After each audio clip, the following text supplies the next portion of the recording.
Hey friend, it is November, and I thought today might be a good day to start a new gratitude journal. And maybe I'll do that. It is sugar beet season, so we've got some trucks rolling through, but maybe I'll do that on the videos. So I'm walking along a canal road that is close to our home. When I was homeschooling my grandsons, we used to walk this road when we'd need to just get out, even when it was cold and they were getting antsy. You know, boys may not agree with me, but I just think boys need more activity. And so I really enjoyed being able to give them time to get out of a chair and go run and scream and play. My youngest grandson would go, we have a dirt pile and a rock pile on the back part of our property, and he'd say, "Can I go play in the dirt?" And I'm like, "I wish you would." I'm king of the dirt pile. Anyway, it was a great time. So, you know, that might be the first thing to be grateful for, is where we live. We are so blessed and fortunate to have two homes to get to spend different seasons in. And I don't expect that'll last forever, for sure. But we do enjoy our Wyoming space. We moved here in 2016 when I moved for a job, and we just absolutely fell in love with the place, the people, the wide open spaces.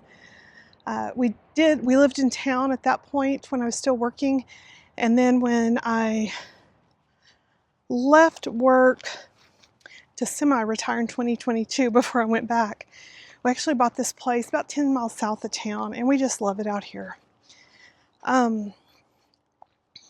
So while I love the heat and I love Arizona, there is so much to love about Wyoming. So, sorry if I'm making you dizzy. This is my first time with the selfie stick. So here we go.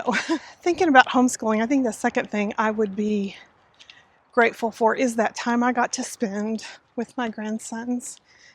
You know, when we're raising our own children, we know how fast time flies. But I gotta tell you, I feel like it's going double speed with the grands. My oldest is 15, and I just don't know where all that time went. But we had such a great time. I didn't do it perfect. There's a lot of things I would do differently if I did it again, but I wouldn't trade those years with those boys for anything. And I'm very grateful that I was able to do that. As I look around at the landscape, I realize this isn't everybody's cup of tea. You know, I love the United States, and I say that because I don't know enough about other countries, just to be clear. But we have such a diversity of landscapes. And it really is easy to move wherever you want to go. And so I so appreciate that if you don't like where you live, move. Isn't that what they used to say? If you don't like where you are, you're not a tree, leave. I think the leave part was a joke. And then maybe the last thing for today that I'm really grateful for is my marriage, my friendship with my husband. As someone who's had more than one failed marriage before this, what I would call 20-year successful marriage, I'm so grateful. I had to get over myself quite a bit. I had to become the person I would want to be with. But I'm grateful for all those lessons. I wouldn't trade it. God has brought all things together for good. And I feel incredibly blessed by it. So, it's November 1st. My goal is to journal every day what I'm grateful for. What about you? We all have things to be grateful for. And you know, our lives look better.